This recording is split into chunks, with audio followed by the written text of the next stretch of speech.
کہ کا کی ضمیر آئی ہے، لیکن اس کے ساتھ ہم نے اب یہاں پہ دیکھیں اس میں موصولہ ملانا ہے، یعنی کہ الذی ضرب کا، ایون و ایتن معرب ہے اور بغیر اضافت کے ان کا استعمال نہیں ہوتا، کہ اس اضافت کے بغیر ان کا استعمال نہیں ہوتا۔ فائدہ کیا ہے اس میں موصول، یہاں پہ اس کی ڈیفینیشن ہے جو کہ فائدے میں لکھی گئی ہے، مطلب کہ تعریف ہے اس میں موصولہ کی۔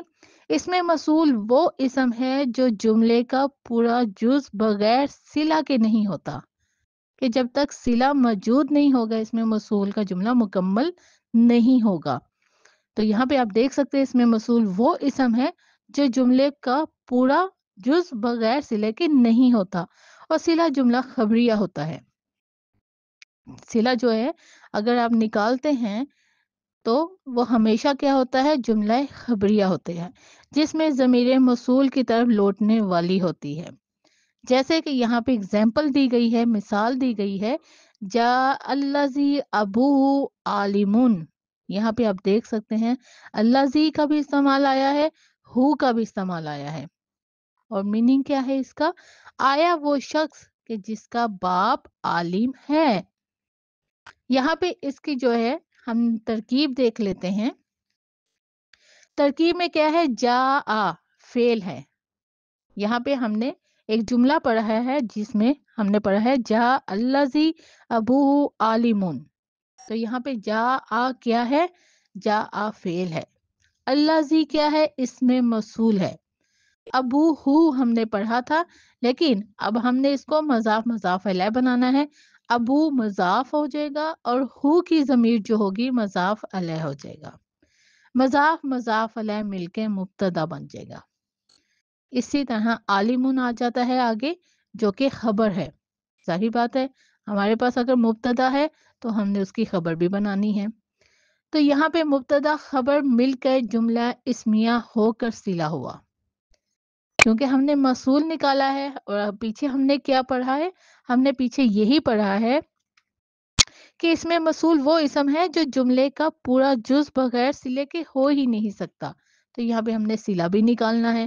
تو اسی طرح ہم نے مبتدا خبر مل کر جملہ اسمیہ ہو کر صلہ ہوا، صلہ موصول مل کے فاعل جا کا، جا فعل اپنے فاعل سے مل کے جملہ فعلیہ خبریہ ہوا۔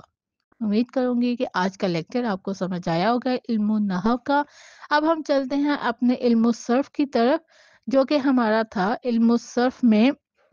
فصل نمبر 2، فعل مضارع کی ہم نے گردان پڑھی تھی، جس میں معروف، مجہول اور اس کے علاوہ نفی معروف اور نفی مجہول کی پیچھے لیکچر میں ہم نے گردان پڑھی تھی۔ آج ہم اس کا قاعدہ پڑھتے ہیں۔ قاعدے میں کیا ہے جی، مضارع مجہول بنانے کا قاعدہ کیا ہوتا ہے، یہی ہم یہاں پہ آج پڑھیں گے۔ علامت مضارع کو پیش دے دو، یعنی کہ جو مضارع کی علامت ہوتی ہے اس کو ہم نے پیش دے دینی ہے، اگر پیش نہ ہو تو آخر سے پہلے حرف کو زبر دے دو، کہ اگر وہاں پہ پیش نہ ہو تو پہلے سے آخر سے پہلے جو حرف ہے اسے ہم نے زبر دے دینا ہے۔ اس کی اگزامپل آگے دی گئی ہیں، وہ آپ دیکھیں گے تو آپ کو زیادہ سمجھ میں آئے گا۔ اگر زبر نہ ہو، باقی حالت بدستور رہنے دو، یعنی کہ جو باقی کی حالت ہے وہ ویسے کی ویسے ہی رہے گی، بس ہم نے کرنا کیا ہے، جو مضارع کی علامت ہے اسے ہم نے پیش دے دینا ہے۔ تو یہاں پہ آپ دیکھ سکتے ہیں مجہول بنانے کا طریقہ بتایا گیا ہے کہ جو آپ کی علامت مضارع ہے اسے ہم نے بس ضمہ دے دینا ہے، جیسے کہ یہاں پہ یضربو، یضربو مضارع کا ایک صیغہ ہے، ٹھیک ہے، جب ہم اس کا مجہول بنائیں گے تو ہم اس کو یضربو کر دیں گے، یعنی کہ جو ہماری علامت مضارع یضربو تھا ہم نے اسے کیا کر دیا، اسے ضمہ دے دیا اور پیش دے دی، یضربو بن گیا۔ اسی طرح ایک اور اگزامپل آگے دی گئی ہیں، یسمعو سے یسمعو، یکرمو سے یکرمو، اور اسی طرح سے یجتنبو سے یجتنبو۔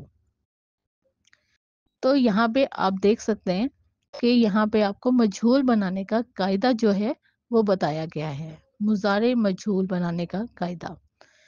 یہاں پہ نیچے پڑھتے جاتے ہیں، مضارع مثبت پہ لا لانے سے مضارع منفی بن جاتا ہے، بہت ہی آسان ہے کہ جب آپ مضارع کی گردان بنا رہے ہوتے ہیں، یعنی کہ زارا سے یضربو بنا رہے ہوتے ہیں، ٹھیک ہے، یضربو، یضربو بنا رہے ہوتے ہیں، ٹھیک ہے، یضربو، یضربانی، یضربونا، تو ہم نے اس کے ساتھ لا کا استعمال کر دینا ہے، ٹھیک ہے، لا یضربو، لا یضربانی، لا یضربونا، تو کیا بن جائے گا؟ یہ منفی کا، مضارع منفی کا بن جائے گا۔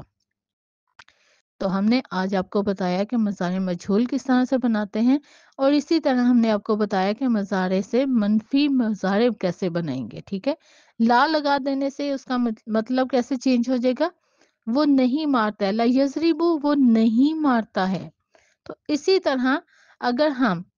یف آلو کے ساتھ لگاتے ہیں، ٹھیک ہے، لا یف آلو، تو اس کا میننگ کیا ہوگا؟ نہیں کرتا ہے یا نہیں کرے گا وہ ایک مرد۔ تو یہاں پہ بہت ہی آسان یہ گردان ہے کہ اگر آپ کو مضارع کی گردان یاد ہوتی ہے تو آپ اسے مجہول بھی بڑی آسانی سے بنا لیتے ہیں اور اسے نفی میں بھی تبدیل کر لیتے ہیں۔ تو یہاں پہ ہماری گردان جو ہے اس کا قاعدہ جو ہے وہ میں آپ کو بتا چکی ہوں۔ آگے جو نظم ہے وہ بھی ہم پڑھ لیتے ہیں۔ ہے مضارع کی علامت حرف چار، تا، الف اور یا و نون کو کر شمار، ہوتا ہے مجموعہ چاروں کا عطین، یاد کرنے دل سے تو اے نور عین، ہے الف صرف ایک سیغے کے لیے، ایسے ہی نون ایک سیغے کے لیے، چاروں سیغوں میں سے ہے یا آتا صدا، 8 سیغوں کے لیے ہے تا بنا، 5 کے آخر میں ضمہ لگا دو، نون اعرابی ملاؤ 7 جا، پھر بنانا ہے اگر مجہول کو تم علامت پہ ہمیشہ ضمہ دو، بعد ازاں آخر سے پہلے 2 زبر اور باقی رکھو اس کے حال پر، لا اگر مثبت مضارع پہ لگے بے شک والا ریب وہ منفی بنے۔ تو اس کے ساتھ ہی آج علم الصرف کا جو سبق ہے وہ ہم مکمل کرتے ہیں۔ تو امید کروں گی کہ آپ کو آج کا سبق سمجھ آ گیا ہوگا۔ اس کے ساتھ ہی میں اجازت چاہوں گی، اپنی دعاؤں میں یاد رکھیے گا۔ السلام علیکم ورحمۃ اللہ وبرکاتہ۔